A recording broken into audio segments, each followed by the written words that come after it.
Nós não podemos querer trabalhar dentro da feitiçaria a mesma ideia de sagrado anjo guardião que existe nas tradições modernas e que existem também em tradições neo-pagãs, em tradições de bruxaria moderna.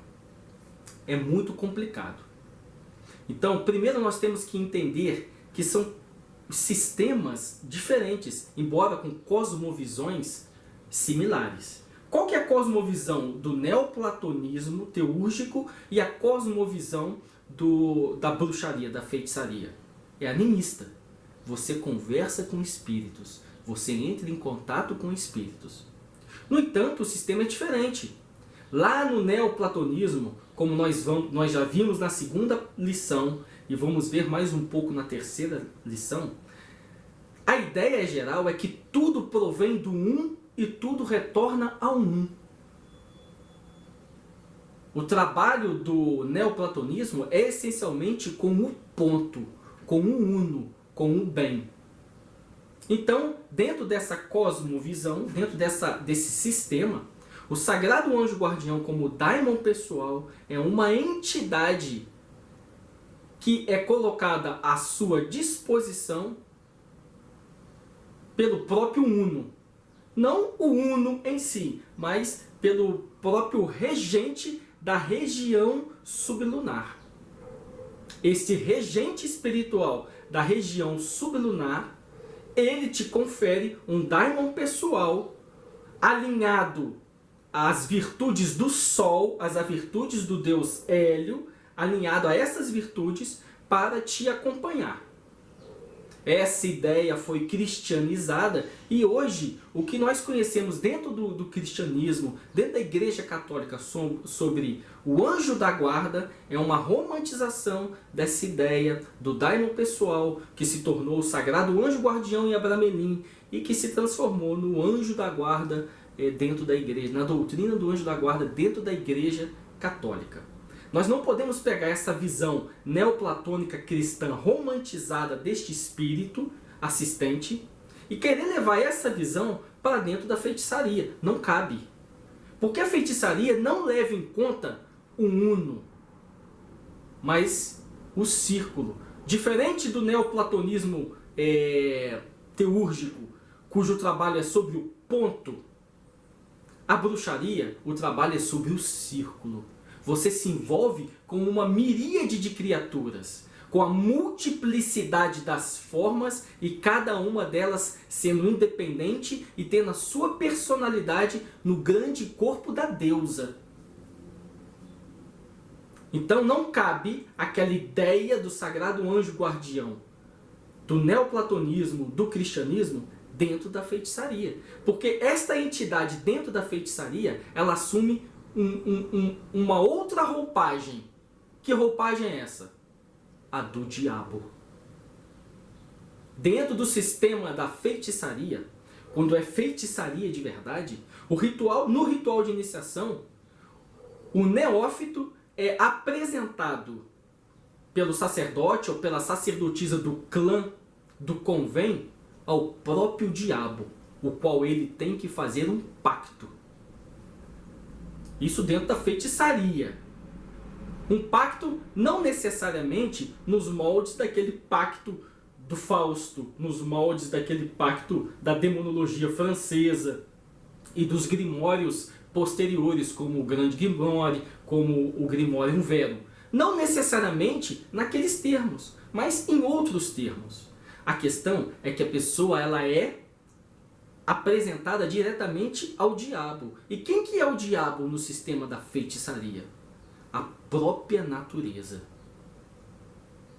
Esse espírito indomável, monstruoso da natureza, que ao mesmo tempo é atrativo, ao mesmo tempo ele chama a atenção, ele é magnético, ele é belo.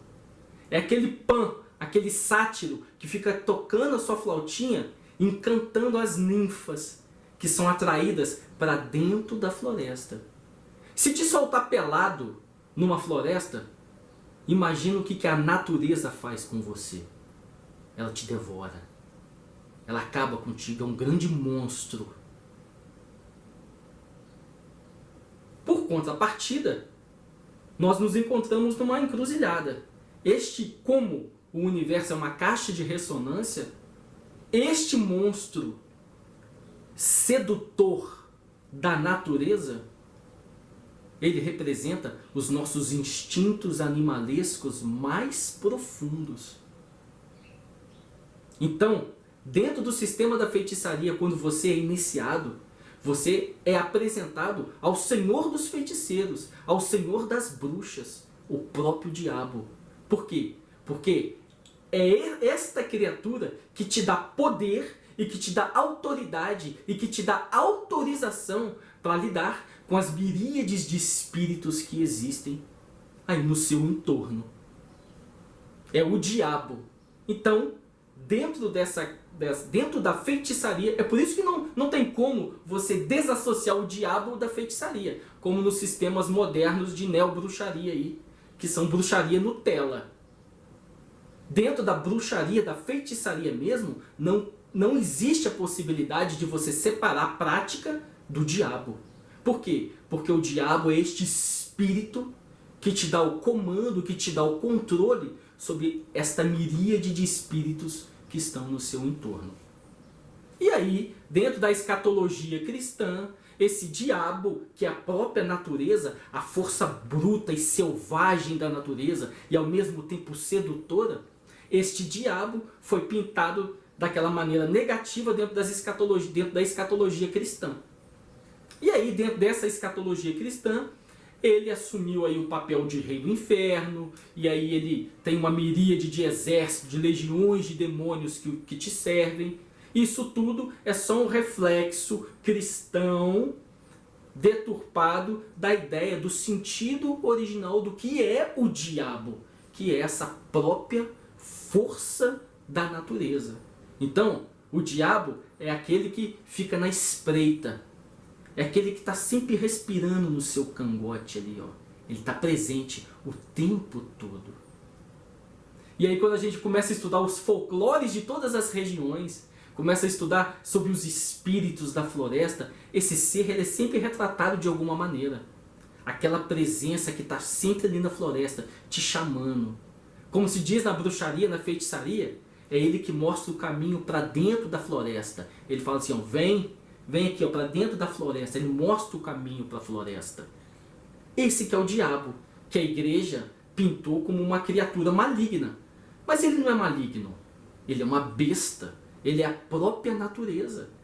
Então você tem que aprender a lidar com o espírito e com os espíritos da natureza.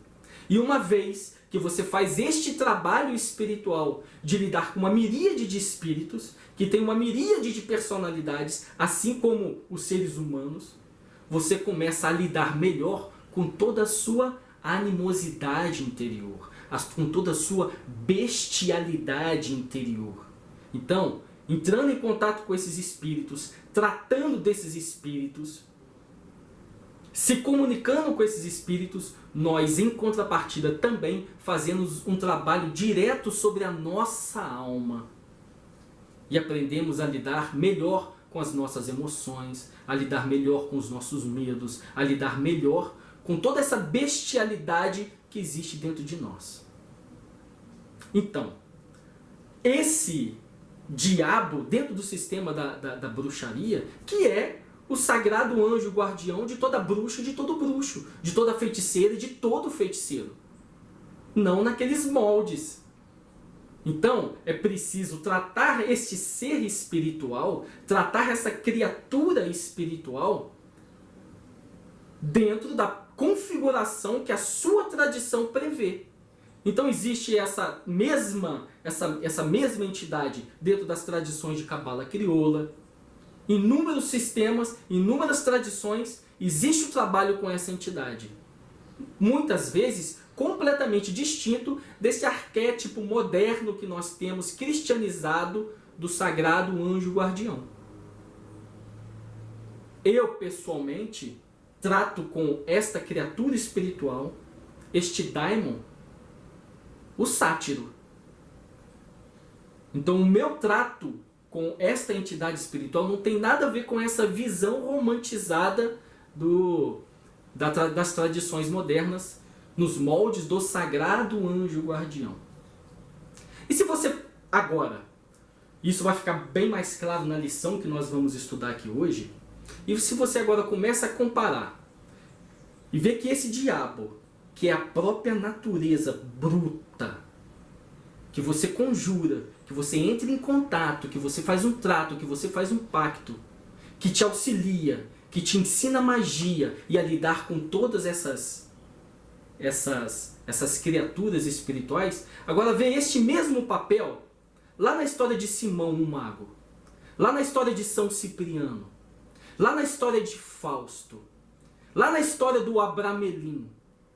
É sempre aquela entidade te ensinando segredos ocultos da magia, te dando autoridade para lidar com criaturas espirituais diversas, que cumpre essa função com rompagens distintas, mas se trata da mesma entidade espiritual.